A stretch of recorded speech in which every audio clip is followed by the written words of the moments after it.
And good afternoon. It is Friday, and that means it's time for our regular Lunch and Learn. Now, today, what we're going to be talking about is electronic magnetic frequencies, okay, EMFs, and cancer risk. And so, we're going to be talking about how to prevent this. We're going to be talking about how to avoid this because it is well known that electrosmog, as we like to call it, which is all of the radiation that's in the atmosphere, can really affect us at the DNA level. It can affect us at gene expression. And so when gene expression goes into a negative vortex, for lack of a better word, you're going to have manipulation of the gene, mutation of the gene, and when that happens, then you're going to get opportunities, as we say, for cancer. So we don't want to do that. So today we want to talk about detoxing from the digital environment that we are all in. No matter where you are, there is Wi-Fi. Back in the day, we used to be able to avoid it. We used to be able to only go into a certain room or a certain building or that kind of thing, and we would be plugged in with a landline. We'd be plugged in with Ethernet and that kind of thing. It's not like that anymore. Our building has Wi-Fi, so I'm bombarded with Wi-Fi all the time. We are in a urban area, and so there's Wi-Fi, there's generators, there's all this kind of stuff that you just can't get away from it. My cell phone is close to me, not on me, but it is close to me most of the time. And so there is that radiation that comes from that. So we need to be very, very cognizant of what we are in, and we need to do what we can to protect ourselves. Now, I've told you, if you come into my clinic and I talk to you about this, I tell you that inside my bra, right here on the left-hand side, I wear a little black onyx diode. Why do I do that? Because it repels electromagnetic frequencies. We used to carry these products here in the clinic, but this year, I don't know if it's a supply chain issue or what it is, but they went up exorbitantly on their prices. And so it was just prohibitively expensive for me to bring them into the clinic. I have not had the time to research other products that would give me as good a protection as what I have, things that maybe were a little bit less expensive that we could offer in the clinic. So do your own research, and you need to be protected. One thing you can do is turn off Wi-Fi, which nobody wants to do that because everything runs on Wi-Fi. So this is a article from a blog called The Empowered Patient, and it is written by Brandon LaGreca, who is a licensed acupuncture therapist. He wrote a book called Cancer and EMF Radiation, How to Protect Yourself. And then he wrote another book called Cancer, Stress, and Mindset, focusing on the mind to empower healing and resilience. And so this is what we want to do. We want to make sure that we do have the mindset that we don't want cancer. We want to avoid anything that can give us cancer. There is a short 3-minute video. If you look at YouTube, it's called Electrosmog. It's an older video. It's a black and white video, but it shows live blood cell analysis, and it shows what the blood looks like before the lady gets on her computer or cell phone. And then she's on, it's been a while since I've seen it. She's on her device for, I think it's 30 minutes to an hour, and then it shows what happened to her blood. Just in that short 1-hour period, her blood looks like cancer blood. So if we are using our digital devices, if we are in front of cameras all day, if we are in front of Zoom meetings all day, if our kids are using their tablets and that kind of thing all day in school, and they are, then we are setting up a whole generation to come down with EMF-induced cancers if we're not careful. So this guy is talking about a digital detox for physical, mental, and spiritual rejuvenation, and don't we all just need that? So he starts his article saying, are you feeling burned out on social media, suffering from screen fatigue after a week of online meetings? Do your hands feel cold after hours of typing, or do you get brain fog when you sit next to your Wi-Fi router. Now, hopefully nobody sits next to your Wi-Fi router. I mean, I would hope that nobody would do that. I would hope that nobody has a Wi-Fi router in your bedroom. I hope that your router, if you don't turn it off at night, that at least it's not in the room where you're sleeping or where your kids are sleeping, because you need to give your body a rest. Your body is a compilation of energetic frequencies. This is what we test here in our center. We see if you are vibrating at the right level, and are all of your different systems vibrating at the right level. Hopefully they are. More often than not, they're not. And so what we want to do is we want to get you in here, and we want to see what we can do to help you with that. But a digital detox is going to help, because it gives your body's cells a rest from the constant onslaught of radio frequency radiation. This is from your wireless routers. This is from your TV, your smart devices, and that kind of thing. Most people are swimming in a sea of non-native electromagnetic fields while they are awake. Okay, so a benefit of getting these things turned off is to get the brain fog resolved, which is one thing that we need to do. And another is that your attention span is going to be increased. He says, with endless distractions born of mobile information age, it has become a superpower to maintain extended singular focus while others are multitasking themselves into stressed out exhaustion. Now, one of the things that we learn when we're in school, we're doing continuing education and that kind of thing, because of the digital age and the way we're being bombarded with different screen images, and you're looking at something and something else slides across, you're looking at that, something else slides across. So we're training ourselves to be attention deficit. I did my master's work on attention deficit disorder, and that was one of the key things of people no longer train their children throughout the summer in their summer reading clubs, which trains the brain to work in a linear left to right fashion. So with the digital age, we are actually training our brains to be attention deficit. We don't want to do that. The detoxification and putting down the devices for a short period of time or a longer period of time, if you can and you want to, really gives your brain a rest, and it helps you to just to breathe a little bit. I know that my phone, as I said, I have it with me all the time. My business runs on my phone. What does that mean? My calendar's on my phone, my email's on my phone, my social media, which we do a lot of, posts about the business and that kind of thing. I rarely use it for personal reasons. So my phone runs my business. Now, when I first got my phone, I got notified on everything, and I was just an absolute nervous wreck because I couldn't turn around before my phone was ping, ping, ping, ping, ping. So I've turned off all of those notifications except a text message and a phone call. All of my Facebook notifications, my Instagram, my LinkedIn, my Twitter, my emails, all of those are silent. So I don't go out through the day being bombarded by these notices that things have arrived. My peace of mind is much, much better. And there are times that I turn my phone onto do not disturb. So I do not get a text. I do not get a phone call. Why is that? Because I need to concentrate on what I need to concentrate on. And I need to protect the brain power from being fragmented by all of these distractions. So he says, with endless distractions of the mobile information age, I said that, multitasking, we tax ourselves into exhaustion. One of the things I was going to say is that in our classes, the professor says that it is almost impossible for someone to hold a thought or a train of thought for longer than 3 minutes. I have tried it. I've tried to focus on a thought pattern, focus on a project, to be mindful.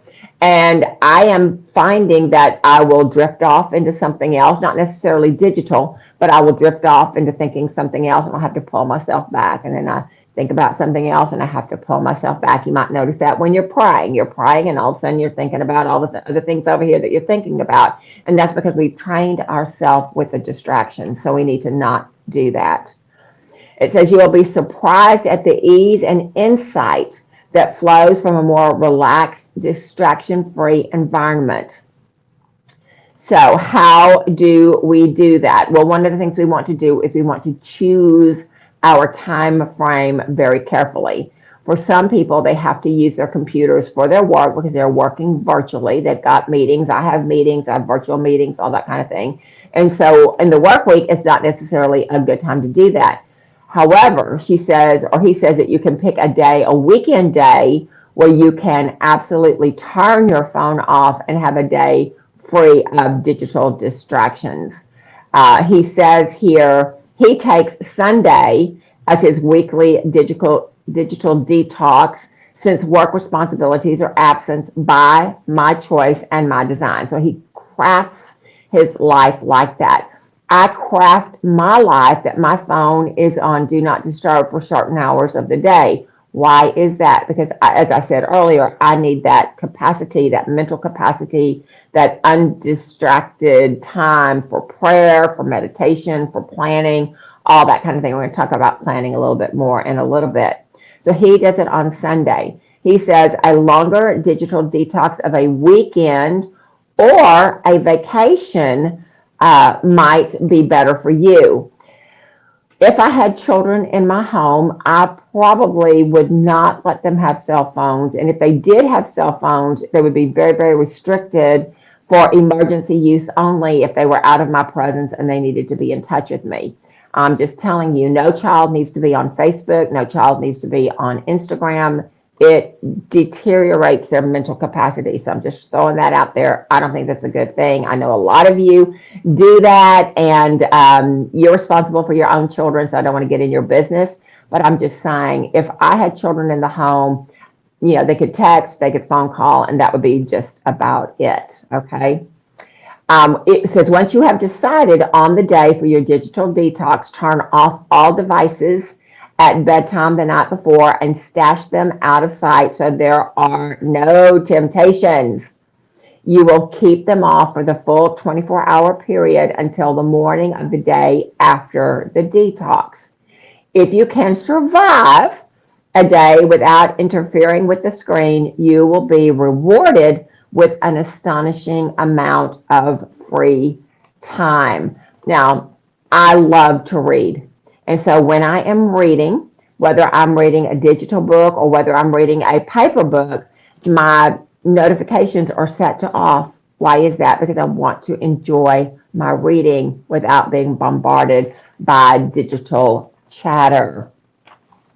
So he says, I have read entire books, played extended board games with my family, taken long walks in nature, and cooked epic meals all in the same day because I have been separated from my devices.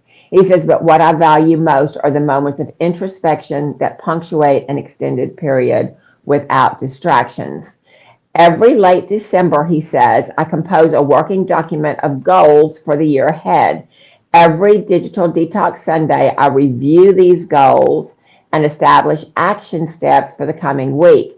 This recalibrates focus on my greater vision for the year as it is represented by those goals, while drilling down on the weekly to-do list that is a prerequisite for their actualization. And this is a good idea. Now, how many of you, and I was asked this question last week and I didn't have a good answer, how many of you do vision planning for your personal life?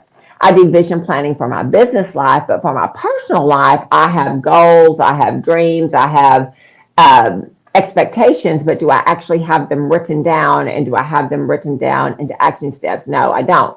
I have a general, oh, I want to read so many books, or I want to read about this subject, or I want to take this class, but I don't have it in my calendar as an actionable step. And so this is what this guy is advocating.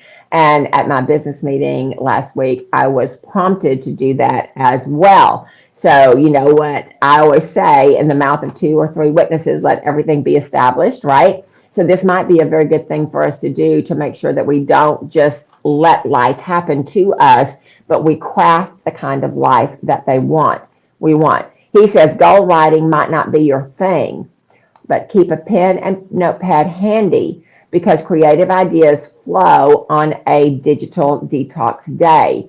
It could come as a solution to a problem or an idea for the future. Keep in mind, I'm not talking about intuitions that magically appear from a deep state of meditation. These are insights that arise while washing the dishes or scrubbing the toilet. On digital detox days, the zen of ordinary life, being unplugged, opens a swirling vortex of consciousness where thoughts seemingly sort themselves out. And this is because your brain is able to process because it is not constantly being bombarded by our devices. And so that's what we need to do. We need to make sure that we have room for creative thinking. You know how when you go to bed, you're in that twilight part of sleep and you kind of jerk yourself awake because you're almost there, but something happened to wake you up. It's the same thing in the morning when you wake up and you're in that twilight of your sleep. If you're paying attention to what's in your brain at that time, it could be an answer to a question. It could be a plan for the future. It could be a problem solver or a way to problem solve. And that is because you are not in your conscious mind, you're in your subconscious mind, which knows all the answers. How is that? Because that's just how we're made. We dumb down our subconscious. When something rises to the top, we'll swat it away because it's not possible or it's not realistic or whatever the excuse is. If you will let your subconscious do what it needs to do, it will bring to you really, really creative ideas. And so having a detox day will do that. He says there are exceptions and how to curb temptation when you are doing a detox day. He says sometimes a complete digital detox may be impossible or not even desirable. I will temporarily break a digital detox and turn on my desktop computer if an extended family member wants to FaceTime or do a Zoom session. If this is a daily routine in your family, then you're going to want to change that, or you're going to want to make that allowance, but then turn back off your device when that's over. You can also choose whether TV counts as quality, personal, or family time, or if a strict screen-free policy is best. For some, a family movie is the exception, but I would implore you to think twice, maybe thrice, about binge watching a series. This is particularly important if watching on wireless-enabled smart TV or streaming device. So, and I would agree with this. When you are with your family and you're binge watching TV, you're not interacting with your family. When you are playing a board game, when you are playing charades or whatever, when you're interacting face-to-face, you are interacting face-to-face. I don't want my grandchildren coming over and they see me reading my book on my Kindle and I'm not interacting with them. So I consciously do not turn on my device when my grandchildren are there because I want the memories that they make with me to be memories of my interaction with them. We will cook, we will go to the park, we will go to a concert, we will go to an amusement park or whatever to do something that we go out to eat. That's a lot of times what we do is we go out to eat. So those are the things that we do so that we have interaction with the children. We want them to make memories and not just all be in the room together, but nobody interacting with each other. Travel days are an ideal time for a digital detox, although I don't hesitate to have my cell phone on for driving directions or to manage digital airline tickets. Here too, you'll have to decide what level of technology is acceptable. Listening to music or an audiobook via cell phone is perfectly reasonable, provided you don't get sucked into other applications. If you need your cell phone for assistance on your trip, even though the time frame is intended for a digital detox, you can turn off all notifications and keep it on airplane mode so that you can use it when you need it, but you're not bombarded with all of those distractions. And I wholeheartedly agree. When I'm traveling, my cell phone does stay on. A lot of times it is on airplane mode because I want it for my convenience when I need something, not to be bombarded with all the things that can bombard us. And so we want to make sure that we plan appropriately. He says for an increasing number of families, all their music, media, and phone services are tied to devices. He says, call me a dinosaur, but our family still has a landline phone, music on CDs, and films on DVDs. And I'm going to have to raise my hand on that one because we have the same thing. We have a landline, we have CD player, we have a DVR. We've got all that kind of stuff. So I guess I must be a dinosaur as well. For those on the cutting edge of digital, your options are a day completely uninhibited by technology or having the iron will to use certain aspects of technology, but not being tempted by the others. Even on digital detox days, when I choose to have a device operational, the deal breakers are no email, no games, no web surfing, no social media. So he's actually limiting what he does. He is being very proactive. I'm going to research what I want to research.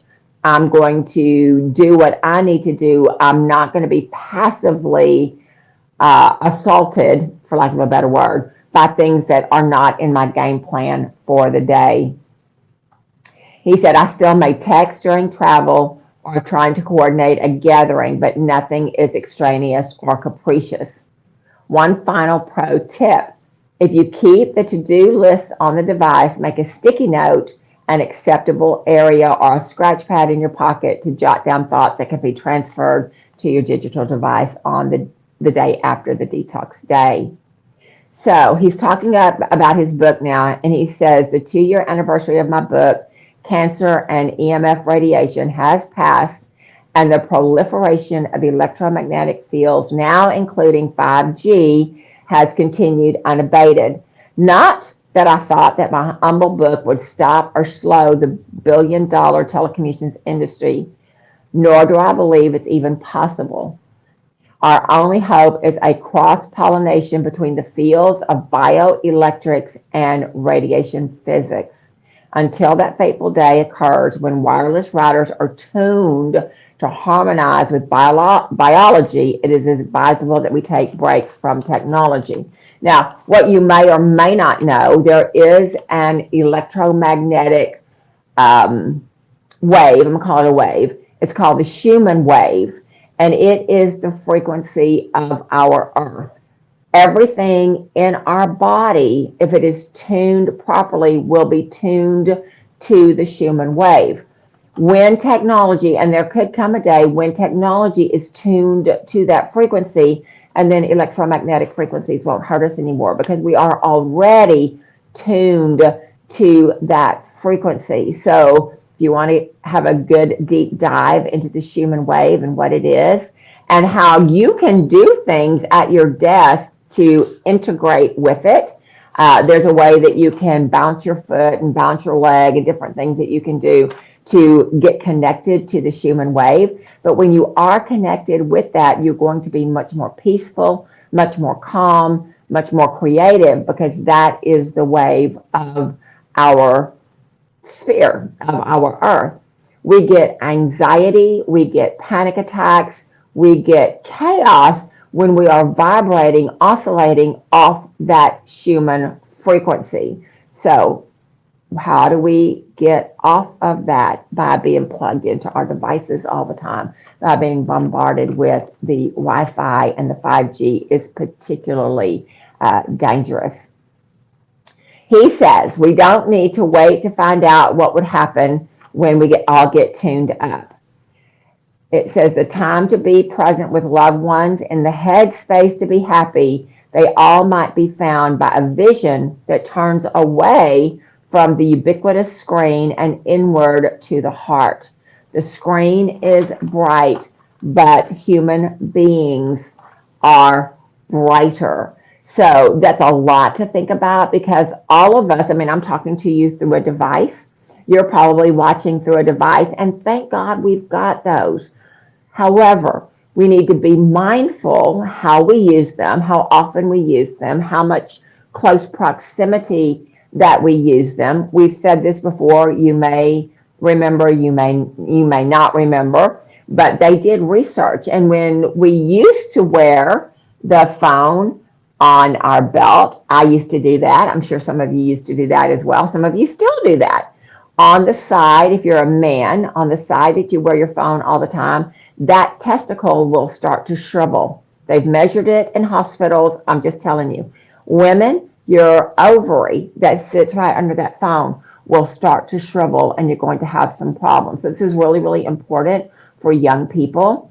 We have shown you on multiple presentations that we've done before that your skull is thick if you're an adult, but if you are a child, your skull is very thin, and the EMFs are able to penetrate your skull into your brain much, much easier if you are a child. So I cringe when I go into restaurants and I see little children, toddlers, sitting in their high chair with an iPhone or an Android, either one, a phone or a tablet, propped up in the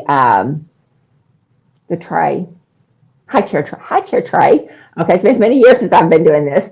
And the baby is fascinated with the cartoon on the tray. The baby is not interacting with his environment, his family, his friends, the people that are there. He's not learning social etiquette. He's not learning anything at all except to be very egocentric because he's focused on what is giving him the neurological pleasure at that particular moment, which is what is on his screen. So that's another reason that if I had children that were young, they would not have all of the capabilities that a smartphone would afford because of their brain, their attention span. They need to be socialized, all those kind of good things. Adults also, you too need to interact with your friends. I know there are a lot of people that go to dinner and they'll put all their cell phones in the middle of the table, and whoever picks up their cell phone, they get to pay the bill. I think that's a great way to live your life because you want to be interacting with the people that you are with because we are human beings, not human doings. All right. When we're always on our phone, we're engaging, we're interacting, we're doing something. When we are face to face, we are able to be with the other person, and that's exactly what we are created to do. So give this some thought. Do your own research. Look at that YouTube video called Electrosmog. See what you think about it. There are multiple videos under that title, but this is just a little 3-minute one that shows you what happens to your blood. If you want to listen to the 2-hour professors who are talking about what it does to you, more power to you. I'm not opposed to that, but I know your attention span is really short. So I'm going to leave you with that. It is the weekend. Do some self-care. Monitor your digital time. Monitor your kids' digital time. See how much time they're actually spending on it. And just as a what if, take away their phones and their tablets and see how they manage their time and see if they don't become a lot less cranky because their creative juices start to rise to the top. Practice some self-care. Remember, we love you. We're here for you. And I will see you next week.